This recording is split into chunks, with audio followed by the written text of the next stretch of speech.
This video is sponsored by my favorite website creator, Squarespace, the best place to go when you want to get a domain or create a gorgeous website or an online store. Whew, you guys, why am I forcing myself to do this video? How ridiculously hard it was to narrow it down to just 10, but this is the hard life of a YouTuber, so here we go. The top 10 books of all time, an extremely essential reading list according to, moi. So let's see how many of these that you have read already, or if you've been thinking of reading some of them. Here we are, in no particular order. Kokoro is the third part of a trilogy written by Natsume Soseki in 1914. It is one of the best-selling Japanese novels of all time, a real classic, together with, the one No Longer Human by Osamu Dazai. Kokoro means heart in Japanese, but it's also one of those terms that has a fuller, bigger meaning and includes emotion and how a person thinks about life, which is exactly what this book is about. Our narrator is a university student who meets an older man, sensei, who he forms an unusual friendship with. It's for all the girlies who want these quiet, sublime moments of subtle human connection and beautiful emotion. So it's about how sometimes our worldview is just flawed and how that flawed attitude can disrupt or sort of destroy our whole life. So basically, expect a lot of philosophizing. Personally, I also really appreciate how it explores a time in Japan when the Western world sort of has just started to have an impact. So you see the clashes of old Japan with more conservative traditions and a more modern and liberal Japan with a more liberal worldview.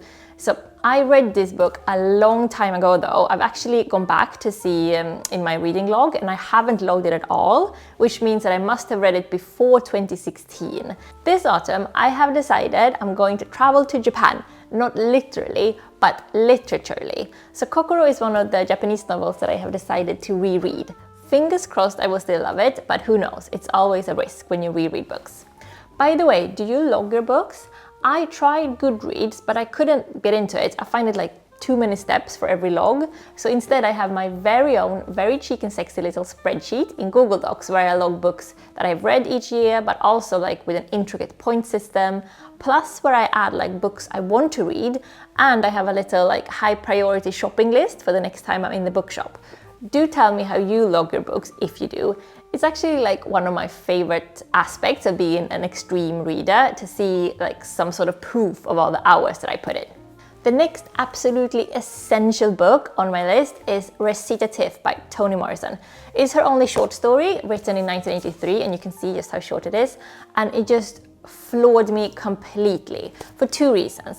First of all, Morrison's writing is just sublime. Her style is just gorgeous and so her own, and she's a master on a sentence level. But secondly, there's a highly unique and very intriguing aspect of this story, which is the mystique of it, because the story is about these two girls who meet when they are roommates in a girls' shelter, and they become best friends and sort of grew up together. And we do know that one of the girls is black and that the other one is white, but we don't know who is which.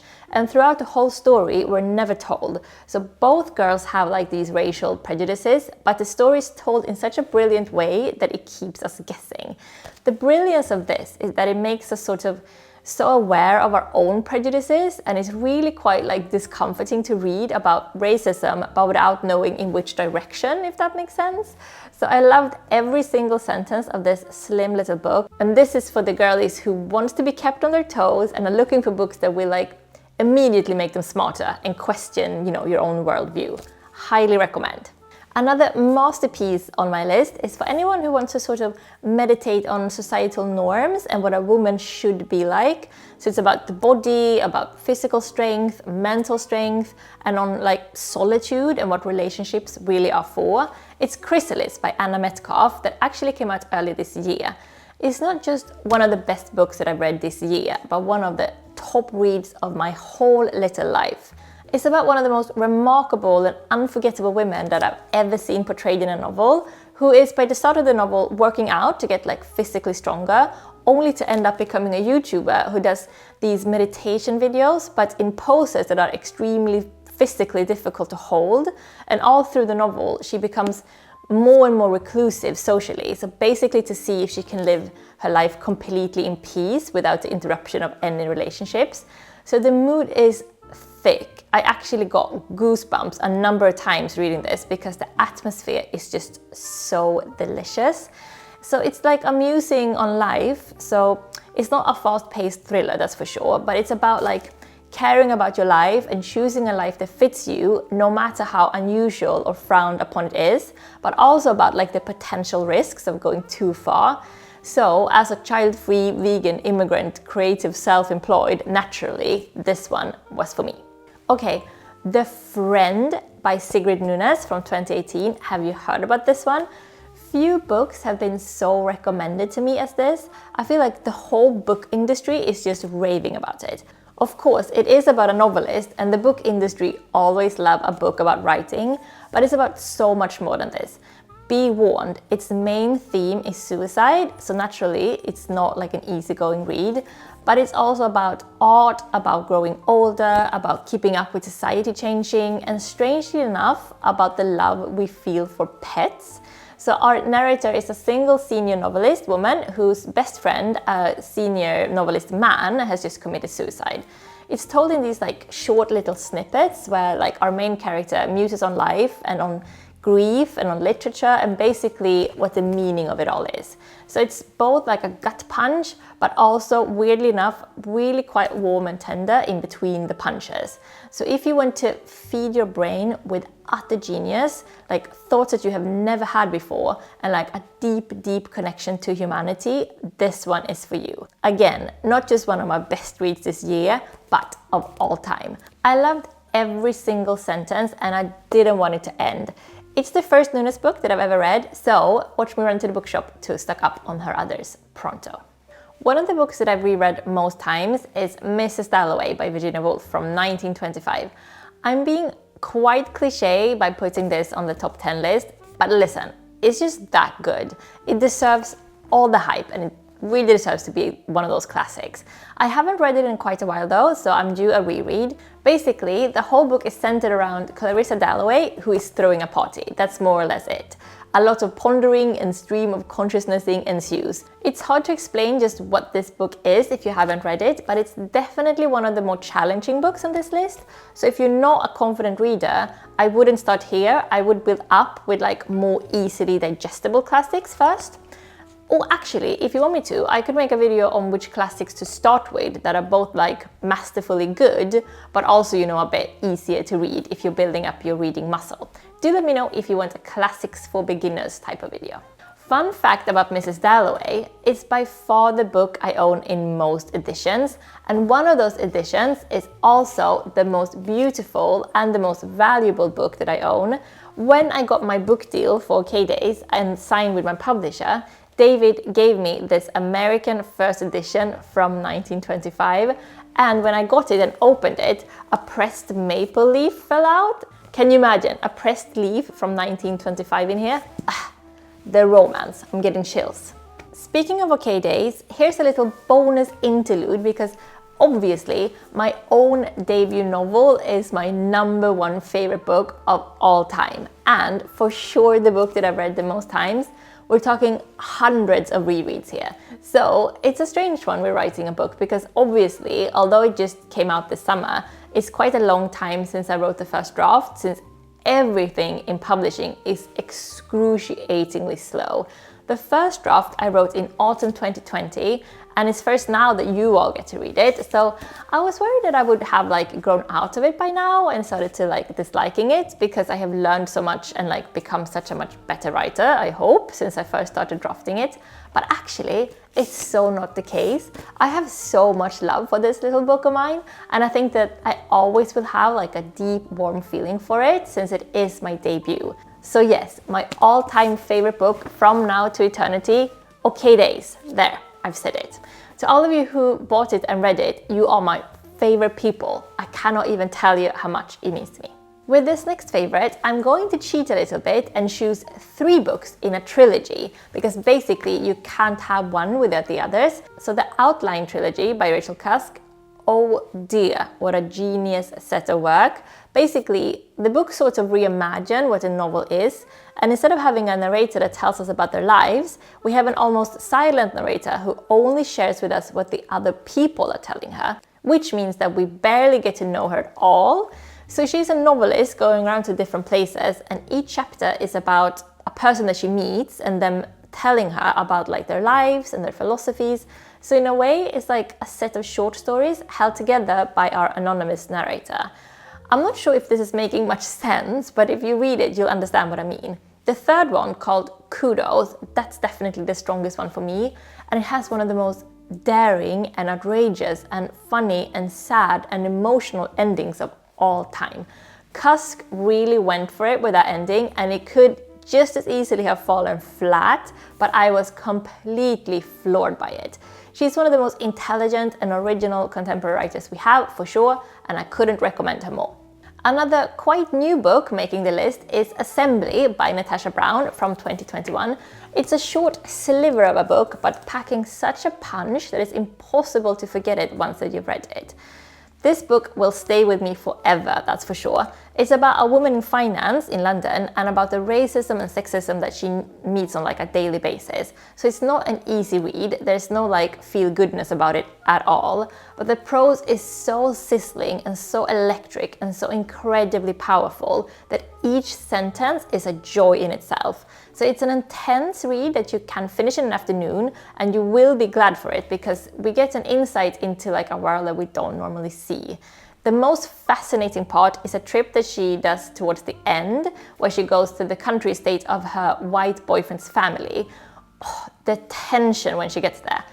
Thick, thick, thick, thick, thick, thick, thick. So if you haven't read Assembly yet, what have you been doing with your life?